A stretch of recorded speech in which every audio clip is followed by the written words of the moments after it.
Qatar में हमले के बाद खाड़ी देशों ने अब अपनी ताकत को नई शक्ल देना शुरू कर दिया है। दशकों तक अमेरिका की सुरक्षा छांव में रहे ये देश अब खुद की सेना को मजबूत करने की तैयारी में है। पेनिनसुला शील्ड फोर्स वो सेना जो सिर्फ सीमा की हिफाजत नहीं बल्कि पूरे खाड़ी देशों की ताकत बन सकती है। ये फोर्स अमेरिका और इजराइल के लिए बड़ा खतरा बन सकती है। रूस, चीन और ईरान के साथ मिलकर ये गठबंधन एक नई सुपर पावर का चेहरा बन सकता है जो नाटो सेना से भी कहीं ज्यादा बड़ा होगा। क्या खाड़ी देशों की ये ताकत दुनिया के सैन्य संतुलन को बदल देगी? खाड़ी देशों की ये फौज आने वाले युद्ध और राजनीति की दिशा तय कर सकती है। नमस्कार, मैं हूं आसिफ इकबाल और आप देख रहे हैं वन इंडिया।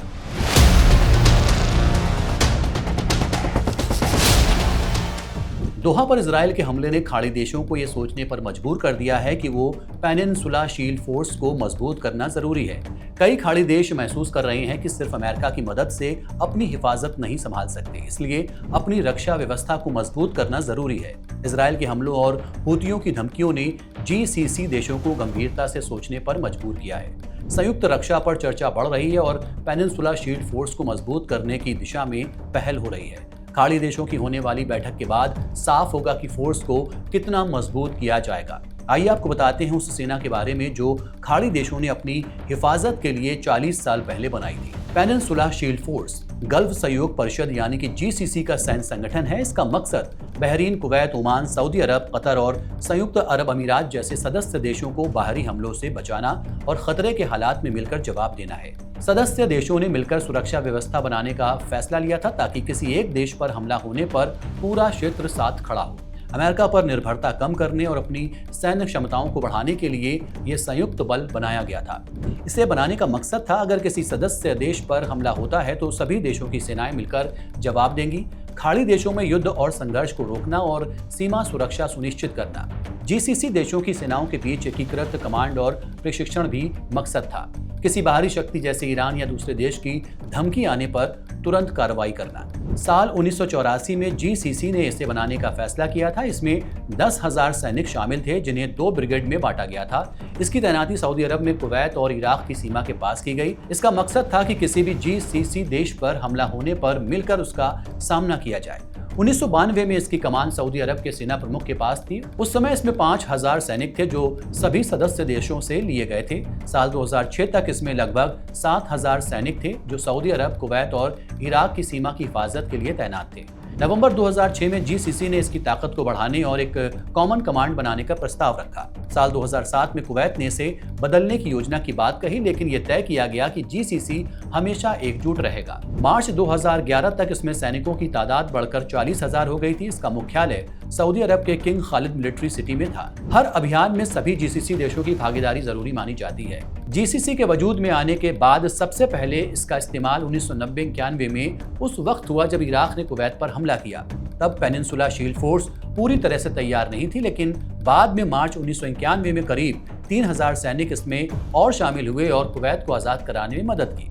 2003 में इराक युद्ध से पहले 10,000 सैनिक और 2 जहाज कुवैत भेजे गए ताकि इराक से संभावित हमले से हिफाजत की जा सके। हालांकि ये सीधे युद्ध में शामिल नहीं हुआ। इसके बाद मार्च 2011 में बहरीन सरकार ने मदद मांगी। सऊदी अरब और यूएई की सेनाएं बहरीन में दाखिल कर गईं, जबकि कुवैत और ओमान ने सैनिक नहीं भेजे। इसका मकसद था बहरीन की सैन्य इमारतों और सीमाओं की सुरक्षा करना। इस कार्रवाई को लेकर कई सवाल उठे, लेकिन जीसीसी ने इसे शांति और सुरक्षा बनाए रखने के लिए बताया। 2013 में अमेरिकी रक्षा मंत्री चक हैगल ने जीसीसी देशों से और ज्यादा सैन्य सहयोग की अपील की। उसी साल जीसीसी ने संयुक्त सैन्य कमांड बनाने का ऐलान किया।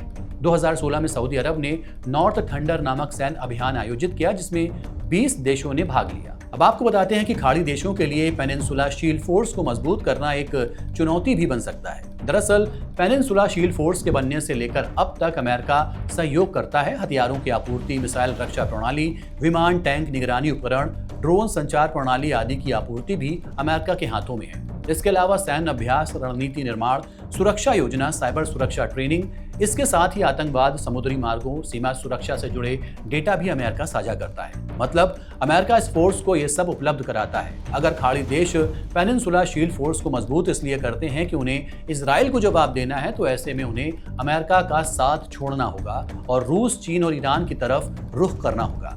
और अगर ऐसा होता है तो रूस, चीन, ईरान और खाड़ी देश मिलकर एक बड़ी ताकत बन सकते हैं, जो जाहिर है अमेरिका और इजराइल के लिए खतरे की घंटी है। ये फोर्स नाटो की तरह एक बड़ा सैन्य संगठन साबित हो सकता है। तो यही है वो ताकत जो खाड़ी देशों को आत्मनिर्भर बना सकती है और अमेरिका, इजराइल जैसे खिलाड़ियों की नींद उड़ा सकती है। पेनिनसुला शील्ड फोर्स अगर मजबूत हुई तो आने वाला वक्त सिर्फ सुरक्षा नहीं बल्कि पूरी दुनिया की राजनीति में बड़े बदलाव लेकर आएगा। सवाल ये है, क्या ये ताकत खाड़ी देशों में नई जंग की वजह बनेगी या शांति की नई राह दिखाएगी? फिलहाल के लिए इतना ही। देखते रहिए one India. Subscribe to One India and never miss an update. Download the One India app now.